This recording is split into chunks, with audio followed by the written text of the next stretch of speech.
মিতালি দেব, উনি অসুস্থতার কারণে আজকে আমাদের এই অনুষ্ঠানে উপস্থিত হতে পারেননি। আমাদের আজকে নবীনবরণ অনুষ্ঠানে মাননীয় প্রধান অতিথি প্রথমে আজকের মঞ্চে আসন গ্রহণ করবে 10 নং উত্তর পাদবাসা ইউনিয়ন পরিষদের যুক্তরাজ্য প্রবাসী আমার একটু দেরি হয়ে গেছে ওনার নাম বলতে।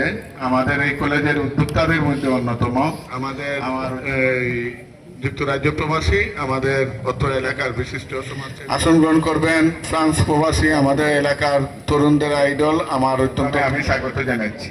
আজকের প্রোগ্রামকে আমরা খুব দীর্ঘায়িত করবো না, সংক্ষিপ্ত দাতা সদস্য ওনাদেরকে আমরা সম্মাননা দেব।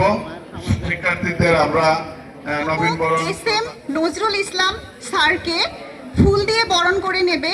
আমাদের পরে শুধু হোয়াইট হাউসেই জানলে তিনি আমেরিকার ইতিহাসের সবচাইতে সুনাম অর্জনকারী প্রেসিডেন্ট ছিলেন। তার নাম ছিল আব্রাহাম লিঙ্কন। সাংবাদিকরা হচ্ছে জাতির শিক্ষক।